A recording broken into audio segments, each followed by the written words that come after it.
Welcome back to the deep dive. We have a really interesting stack of documents on the desk today. We're looking at something that, well, on the surface, looks like just another certification exam, the PCAD-31-02. Yeah, Sounds a bit robotic, doesn't it? it really does. It sounds like a droid from Star Wars or, some kind of secret government protocol. But in reality, it stands for the Python Certified Associate in Data Analytics. Exactly. And, normally I'd probably gloss over a certification test, but when I started digging into the source material, the practice questions, the study guides, all of it, it kind of hit me. Mm-hmm. This isn't just about ticking boxes to get a badge for your LinkedIn profile. It's essentially a comprehensive tour through the brain of a competent data analyst. That is the perfect way to frame it. The source material we have here, it's less about memorizing syntax and more about understanding the entire life cycle of data. Right. It tests a mindset. It's testing whether you can take the raw, messy chaos of the real world and turn it into a clean, predictable model that a business can actually use. And the stakes are surprisingly high. I was looking at the exam structure in the documentation, and wow, it is a sprint. It's not one of those exams where you can sit back, sip your coffee and ponder things. No, not at all. You have 60 minutes, 1 hour. And in that hour, you have to get through 48 questions. Let's do the math on that for a second. That's barely over a minute per question. Right. And these aren't all simple true or false questions. The sources specifically highlight single select, multiple select, and, scenario-based items. So you have to actually read a problem. Exactly. You read a whole paragraph explaining a business problem, diagnose what's going wrong, select the right technique from a list of options that all look kind of similar, and then move on. Fast. That is intense. I mean, if you hesitate or if you have to sort of look up what a function does in your mental dictionary, Yeah. you are going to run out of time. You're done. Yeah. And the passing score is 75%, so you can't just guess your way through it. You really have to have these concepts internalized, to the point where they are instinctual. Speed and accuracy, that's the game. So our mission today is to help you, the listener, get inside that headspace. We aren't going to cover every single topic. I mean, we'd be here for 10 hours. Oh, yeah. But we have pulled 10 specific practice questions from the source material that we think represent the core pillars of this exam.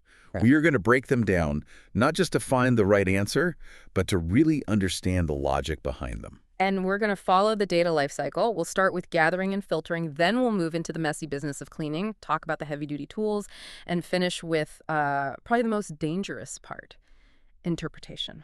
Okay, let's dive into phase one, gathering and filtering. I mean, you can't analyze data you don't have. And in the modern world, a lot of that data lives on the web.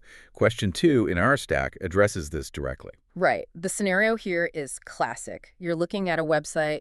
Maybe it's a competitor's pricing page, a list of real estate listings, sports stats, whatever. The data is there, you can see it with your eyes, but it's locked inside the visual layout of the page. It's trapped in the HTML.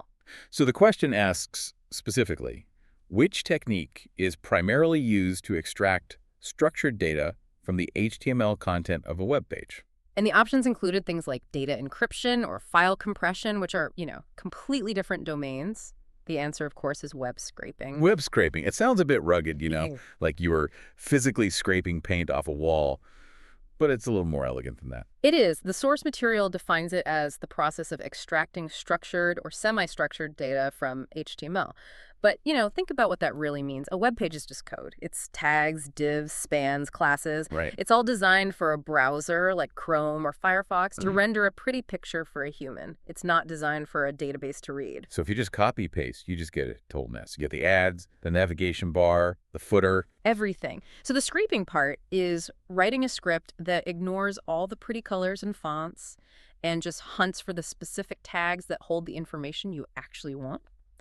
You're parsing the HTML elements, you tell the script, ignore everything else, but every time you see a price tag, grab that number and put it in column B. Okay, so it turns the unstructured soup of the web into a structured data set. That is a superpower. But once you have that data, or maybe you're pulling it from a huge company database, you often have the opposite problem. You have way too much of it. And you need to filter it down. This brings us to question 1. This is the one that I think catches a lot of people off guard, even if they've been writing SQL for a while. The eternal battle between where and having. I feel like this has to be the most common interview question for data analysts. It probably is. The question asks, which SQL clause is used to filter records after an aggregate function has been applied to a group? The key word there is definitely after. The source material is very specific about the order of operations in SQL, right? Right. Most people know the where clause. You use where for almost everything. Select from users where city owns New York. It's simple. It feels natural. So the confusion is, well, why can't I just use where to find groups with high sales average? Exactly. Why does the computer yell at me if I say something like where average sales 100? Because of when the where clause actually happens. Think of a SQL query as a manufacturing assembly line. It happens in steps. Okay. The database engine looks at the raw table first. The where clause is like the bouncer at the door. It looks at individual rows, the raw records, and decides who gets into the building in the first place. Okay. So where is checking the ID of every single row before the party even starts? Correct. But the question mentions aggregate functions. Things like sum count, AVG, those numbers, they don't exist yet. You haven't calculated them. You have to let all the rows into the building, group them together using group BY, and then you can do the math on those groups. Ah, okay. So if I want to find sales regions where the total revenue is over $1 million, You can't use where because that total revenue number hasn't been calculated when where is doing its job. You have to let the groups form, let the sums be calculated, and then you filter the result of that calculation. That's what the having clause is for. so having operates on the group, where operates on the individual row. Precisely. If you try to say where sum sales 1000, the database will throw an error because it literally doesn't know what sum sales is at that point. It's like asking for the final score of a game before the game has even started. That is a crucial distinction. It's all about understanding the timeline of the query. Okay, moving on to segment 2. Bill? We've scraped the web, we've run our SQL queries, and now we have a data set sitting on our laptop. And if it is real-world data, it is almost certainly a mess. Oh, it's never clean. Ever. There's that saying that 80% of data science is cleaning data, and the other 20% is complaining about cleaning data. I believe it.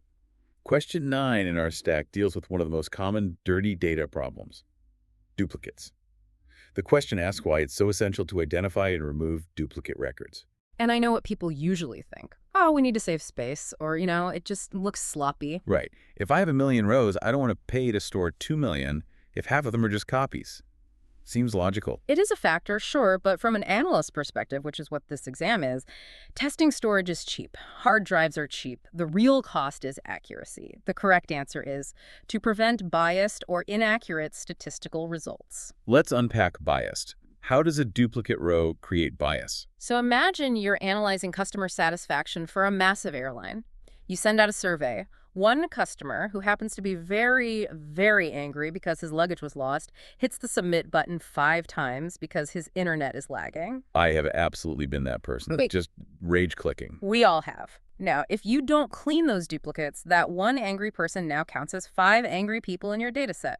When you go to calculate the average satisfaction score, it is going to be dragged way down. It's weighted incorrectly. So the data is basically lying to you. It isn't just clutter, it's distortion.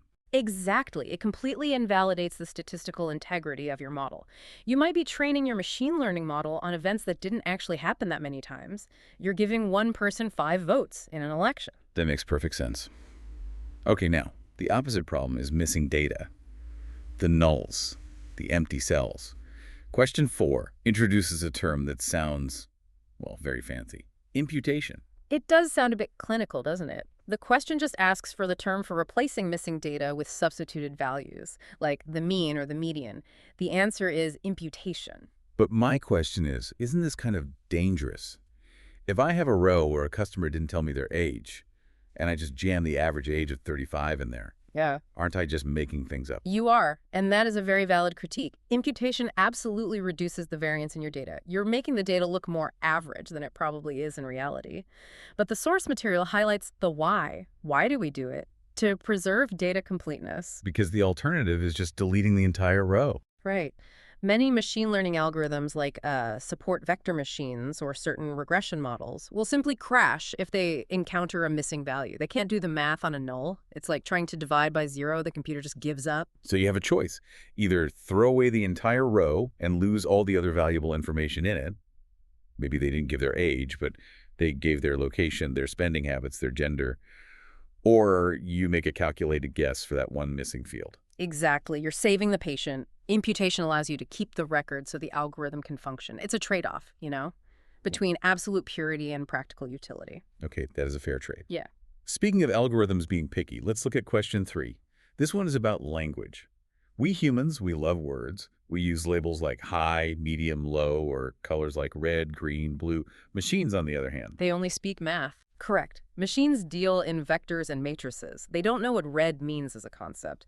So the question asks, which process is used to convert categorical variables into a numerical format for machine learning models? and categorical variables just means the labels, the word. Yes. And the answer is one-hot encoding.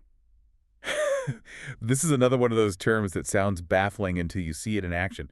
But why can't I just number them? You know, red is 1, blue is 2, green is 3. That seems so much more efficient. It's efficient for storage, for sure, but it creates a massive problem for the model. This is the concept of unintended ordinal relationships. If you tell the computer red 1 and green 3, the computer, being a math machine, assumes that green is greater than red. It assumes a ranking that isn't there. Exactly. It might think green is 3 times better or more important than red, or that blue, which is 2, is the perfect average of red and green. Which makes zero sense for colors. A red car isn't less than a green car. Of course not, but the model will try to find a mathematical pattern based on that fake ranking. It introduces bias where there shouldn't be any. One-hot encoding solves this by taking those categories and just shattering them into separate columns. So instead of one column called color, you'd have 3 columns. Mm. Is red, is blue, is green. Exactly, and they're all binary, 1 or 0.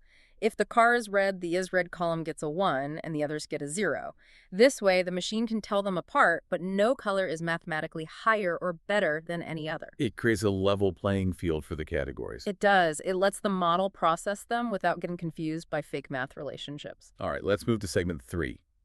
Tools of the trade. We've prepped the data, we've scrubbed it clean, now we need to actually crunch it. The PCAD exam focuses heavily on the Python ecosystem. Question 8 asks about NumPy. NumPy is the absolute bedrock of data science in Python. If you're doing data analysis, you are using NumPy, even if you don't realize it. The question asks why we would prefer NumPy arrays over standard Python lists for complex math. I mean, Python lists are flexible, they come built in. Why switch? Performance. The answer is efficient element-wise vectorization. Okay, vectorization. I need to break that down. That sounds like something from a sci-fi movie. It's actually a really cool concept. Imagine you have 2 lists of numbers. Mm-hmm. A million numbers in list A, a million in list B. You want to add them together. If you use standard Python lists, you have to write a loop. Right. You have to tell the computer, take the first number from A, add it to the first from B, now take the second number. And Python has to interpret that instruction a million times, step by step by step. Exactly. It is so slow, it's like moving a pile of bricks 1 brick at a time. Vectorization allows NumPy to push that whole operation down to the low-level compiled code. It grabs the whole chunk of memory and says, add these arrays. It happens all at once. Or at least, it feels that way to us. It avoids that explicit iteration. So it's the difference between moving bricks by hand versus using a bulldozer. Yes, a perfect analogy. If you are doing machine learning with millions of data points, you physically cannot wait for a standard Python loop. It would take hours. With NumPy, it takes milliseconds. Now, once we've used that bulldozer to crunch the numbers, we need to show the results to people. We need charts. This is where visualization comes in. Question 5 is about Seaborn. Seaborn is a fan favorite. The question asks which library is built on top of Matplotlib and provides high-level functions for statistical graphics. As he mentions, built on top of Matplotlib. I always think of Matplotlib as the grandfather of Python plotting. It works. It's powerful. But It's verbose. It is very, very manual. If you want a really complex chart in Matplotlib, something that looks professional enough for a boardroom presentation, you might be writing 20 lines of code just to set the axis labels, the colors, the legend. And Seaborn. Seaborn is like a luxury wrapper around that old engine. It takes all the power of Matplotlib and gives you a simple, high-level interface. You can make a really complex visualization like a violin plot or a heat map with a color gradient in essentially 1 line of code. So it's about efficiency again. Efficiency and aesthetics. Seaborn defaults just look much better than Matplotlib defaults, and it integrates directly with the data structures we use. It knows how to handle statistics. It's the tool you use when you want to explore the data visually without fighting the code, just to make it look decent. I am all for tools that make me look smarter with less effort. Okay, we're in the home stretch now. Segment 4, interpreting the data. This is where the technical skill meets critical thinking. You have the charts, you have the numbers, what is the story? And this is where the exam really tests your understanding of statistics. It's not enough to generate the number. You have to know what it actually means. Question 6 deals with the shape of data. If a data set has a long tail extending toward the higher values, how is its distribution described? The answer is positively skewed. I confess, I always have to stop and think about this one. In my head, positive sounds like the big hump. The majority of the data should be on the right in the positive numbers. Yeah. But it's the opposite. It is counterintuitive for sure, but the rule is follow the tail. If the tail drags out towards the positive numbers on the x-axis, the right side of the graph, it is positively skewed. The source material mentions a small number of high-value observations. Think about income distribution. That's the classic example. Most people earn a salary somewhere in the middle low range. That's the big hump on the left side of the graph. But then you have the billionaires. The outliers. Right. The Elon Musks, the Jeff Bezos types of the world, they are way, way out on the right side of the graph. They don't move the big hump, but they stretch the tail all the way out to the right. So, the billionaires of the tail. Exactly. They pull the average income way up, extending that tail. That is a positive skew. And if you just looked at the average income, you might think everyone is doing great. But the shape, the skew, tells the real story. Most people are on the left, and a tiny few are way out on the right. That's a great example.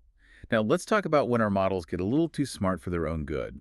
Question 7 covers a concept that is absolutely central to machine learning: overfitting. Oh, overfitting is the nemesis of every data scientist. It is the most common pitfall. The question asks what happens when a model learns the noise in the training data rather than the underlying pattern. And the answer is overfitting. But let's define noise for a second. Yeah, what does that mean in this context? Well, imagine you are studying for a big history exam. But instead of learning why a war started or the economic factors behind it, you just sit there and memorize the exact phrasing of the practice questions in your textbook. You memorize that the answer to question 5 is B. Okay, so I'm getting 100% on the practice test. I feel like a genius. You are crushing the training data. But then you walk into the real exam and the questions are phrased differently. They ask about the same war, but the words are different, the context is slightly shifted. And I feel miserably because I didn't actually learn the history. Exactly. Because you didn't learn the pattern, which was the history. You learned the noise, which was the specific words in the practice book. That is overfitting. A model that is overfitted has poor generalization. It works perfectly on the data it's already seen, and it fails on new, unseen data. It's focusing on the trees and missing the forest. That's a perfect way to put it. It's chasing random fluctuations that aren't going to happen again. And finally, question 10. The golden rule. You can't have a deep dive on data without saying this phrase at least once. I think it's legally required in our profession. Which statement best describes the relationship between correlation and causation? And the answer, which should be tattooed on every analyst's arm, correlation does not automatically imply causation. The source material says correlation shows a statistical association. Right. It just means A and B tend to move together. When A goes up, B also tends to go up. But that doesn't mean A pushed B up. The classic example I always hear is ice cream sales and shark attacks. They are highly correlated. They are. If you plot them on a graph, the lines look almost identical. They both peak in July. But eating ice cream doesn't attract sharks. And getting bitten by a shark definitely doesn't make you crave ice cream. Hopefully not. They are both caused by a third factor, summer heat. That's the confounding variable. The heat makes people buy ice cream, and the heat makes people go swimming in the ocean. The exam really emphasizes that proving causation requires controlled experimentation or causal analysis. You can't just look at a scatter plot and claim you found the cause. That is a trap that is so easy to fall into, especially when you really want to find an answer for your boss. Yeah. Look, we changed the logo color and sales went up. We're geniuses. Maybe the logo helped. Or maybe it was just Christmas season. Exactly. You have to be disciplined. Before we wrap up, I want to leave you with a thought based on what we just discussed. We talked about overfitting, learning the noise instead of the pattern. Memorizing the random fluctuations. I want you to think about where you might be doing that in your own life or your own career. When you make a decision, are you looking at the long-term trend, the underlying pattern of your performance, your relationships, your health?